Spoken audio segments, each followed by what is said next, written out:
G'day guys, welcome back to the shed. Last episode we got the old coolant inlet connector off the Disco 3. Today we're going to put it back in. If you weren't there, there's the old one. There's the piece in the O-ring that it basically fell off when we pulled it out right there. You can see that plastic from that flange is just brittle. That's just breaking away there now. So it's well and truly dead. Here's a nice new one. Big shout out to Richard from the Australian Land Rovers for him. Pretty much nobody in Perth had one of these, and I'm flying out for work tomorrow.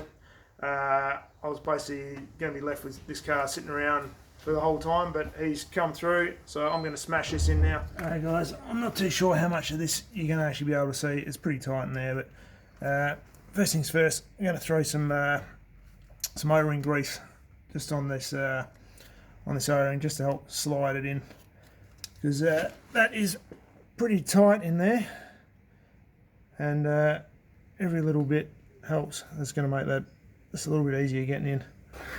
So sits in the block basically that way.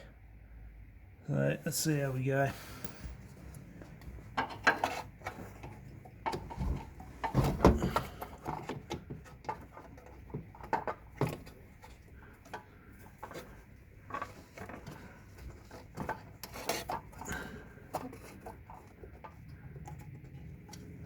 Even I can't see what I'm doing very well in here.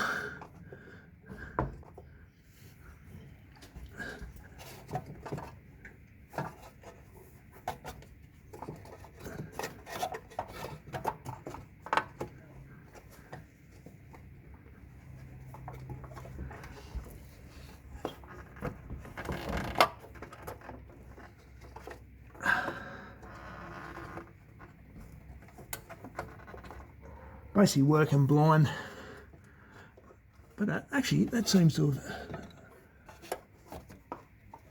have, maybe not.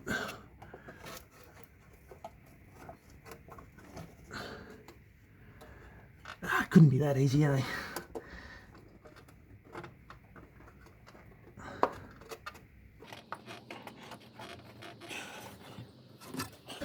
I'm going to have to move this camera out of the way.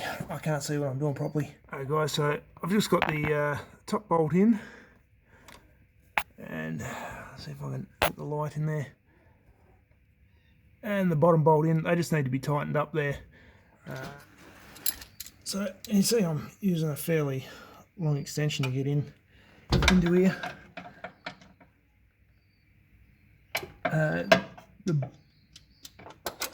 The bottom bolt could do a universal on there, but it's not too bad. You can get away with it. Just for that bottom one, I do throw a couple of extra extensions on because that's a little bit deeper.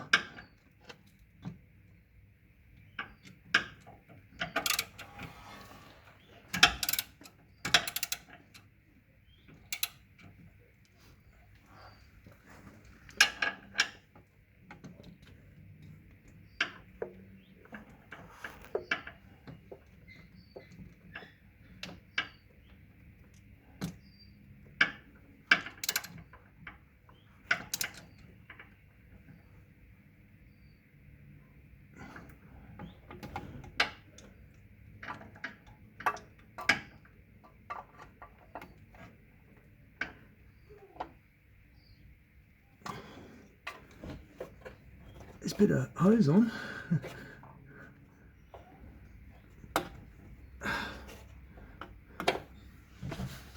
Alright, once again, camera's getting moved. Alright, well there we go. Hose is on, bolts all done up. Just got to put this hose back onto the intake to the turbo, the heat shielding, and the control arms, and yeah, we're on the home stretch. I'll see what I can do with this clamp, whether I can get that back on cleanly or not, I don't know. If not, just throw a hose clamp back on it, I think. Probably one of these things, it's a one-shot deal and that's it.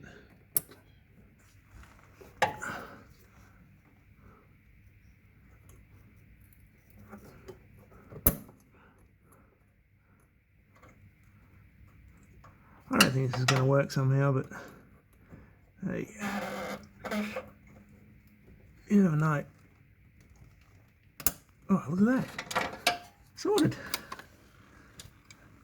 These little jobbies for the win. Alright, we'll get all this heat shielding back in, if I can remember how it goes. This piece came out last from memory.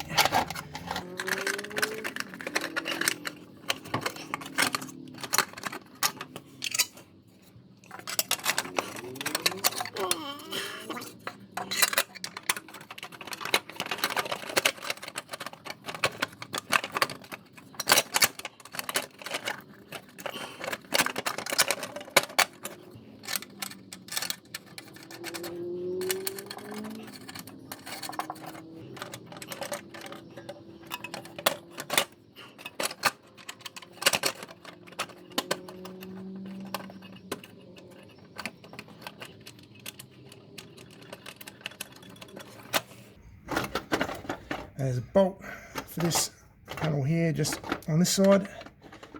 I just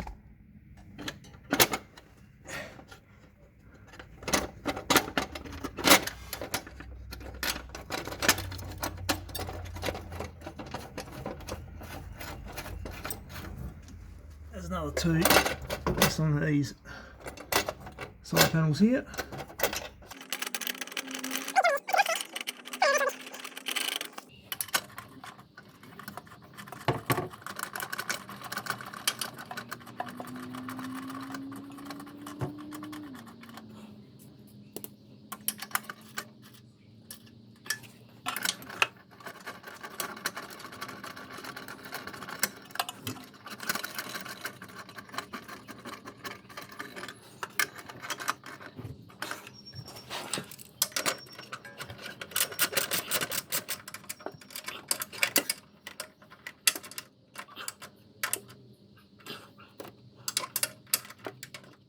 So with this heat shield, do these three on the sides up first, and then these three at the front.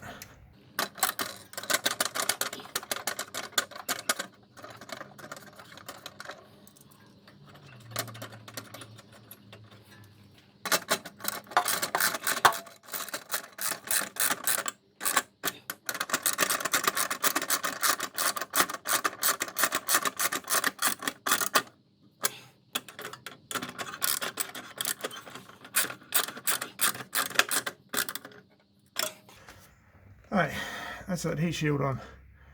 So now I'm going to get the control arm in place, and then final step will be the guard liner.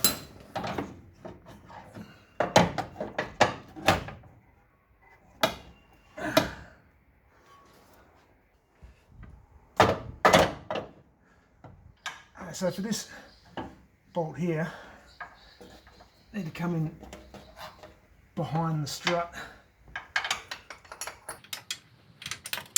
and basically work line.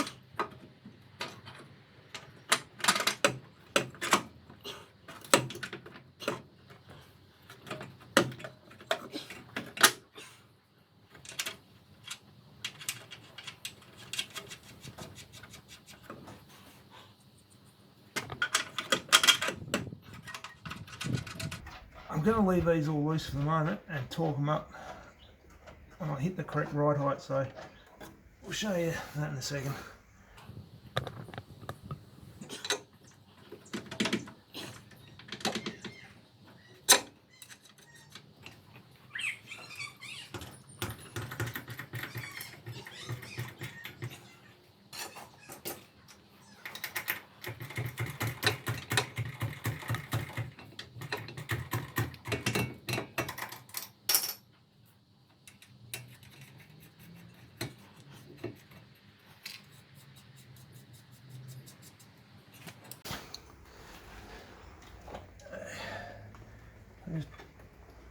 brake line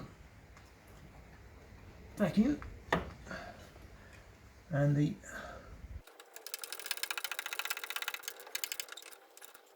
probably something worth mentioning as well, because I've knocked this height sensor for other times I've done this, I've sometimes had to recalibrate the height calibrations, so we won't really know until we start up. So it's a good idea to have a diagnostic tool that you're able to do that with.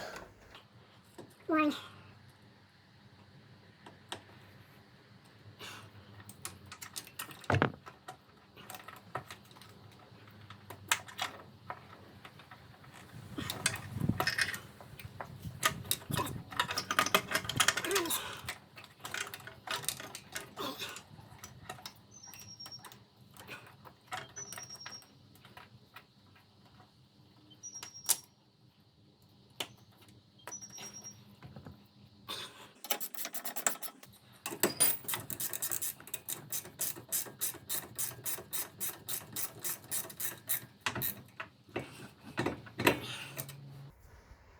Uh, 115.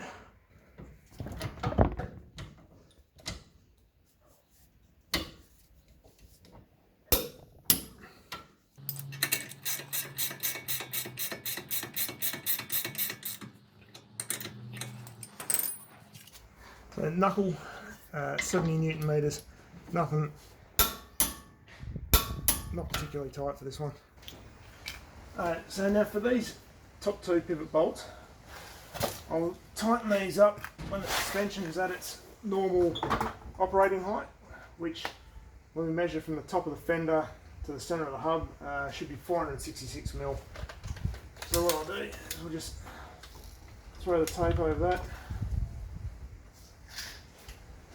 and I'll just jack this arm up till we're at that right height.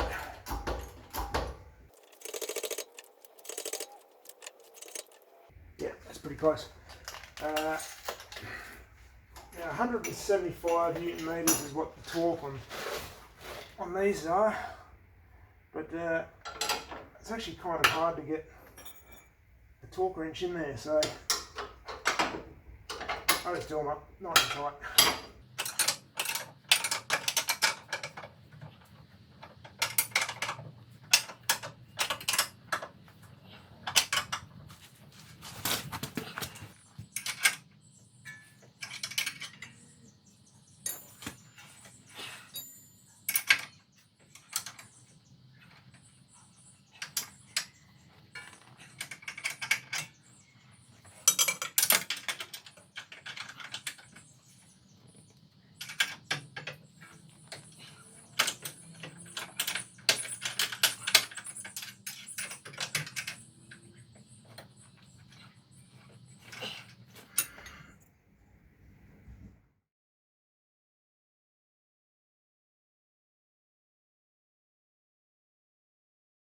Hey guys, so filling up the coolant.